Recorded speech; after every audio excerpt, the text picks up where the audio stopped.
ايه يا عمي، ما لازم تعلم علينا ياض لازم تعلم علينا. ده احنا الزمالك يا ابني اللي ربناك، ده احنا يا ابني الزمالك اللي خيره عليك وكبرك. تعمل كده يا ابني فينا، تعمل كده فينا يا امام، وانت اللي تجيب الجون فينا.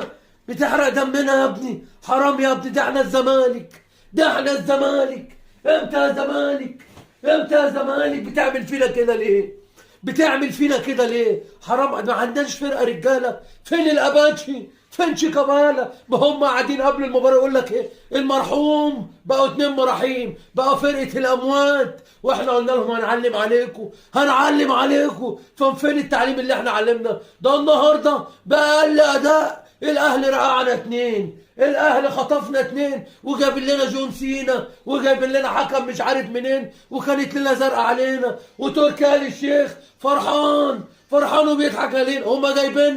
هم جايبيننا السعوديه عشان يضحكوا علينا، هم جايبيننا السعوديه عشان يضحكوا علينا. فيها زمالك، فيها زمالك. اللي حصل لك؟ قول لي امتى هنكسب الاهلي، قول لي امتى هنكسب الاهلي. انتوا لعيبه خداعه، انتوا لعيبه خاينه، انتوا لعيبه مش رجاله. امتى هتفرح جمهوركم؟ مش معنى الاهلي بيفرح جمهوره على طول واحنا اتكتب علينا الحزن دايما؟ هو احنا اتكتب علينا الحزن دايما؟ قلنا هنكسب وهنفرح مع عبد الله وجاب لنا مدرب على الله حكايته، ده على الله حكايته تشكيله غلط، وبدأ بعبد الله السعيد وقلنا هنقول شوف لي شقه جنبك، شوف لي شقه. ده احنا دلوقتي هنقول لعبد الله شوف لي تربه جنبك، شوف لي تربه جنبك يا عبد الله. ايه يا عبد الله ده قاعد بره بعد ما خرج ولا عنده 100 سنه، ولا عنده 100 سنه، ولا عارف يجري ولا عارف يتحرك ولا عارف يباصي. والشيكابالا نازل ما تعرفش ماله، والجزيري نازل كانه عايملي في حمام سباحه. ايه حكايتكم؟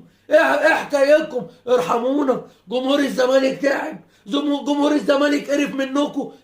شكرا يا لعيبه الزمالك. لغايه امتى هتقدروا تحرقوا دمنا؟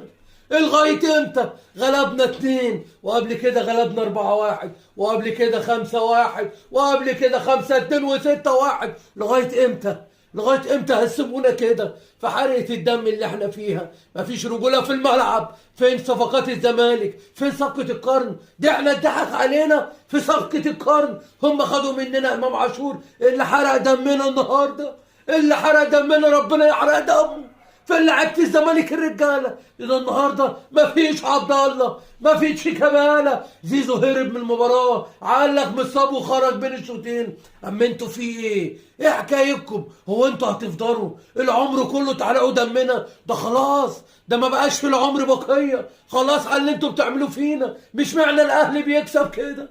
ده الاهلي مش في حالته، ده الاهلي مش في حالته، ده الاهلي لو في حالته يكسبنا 4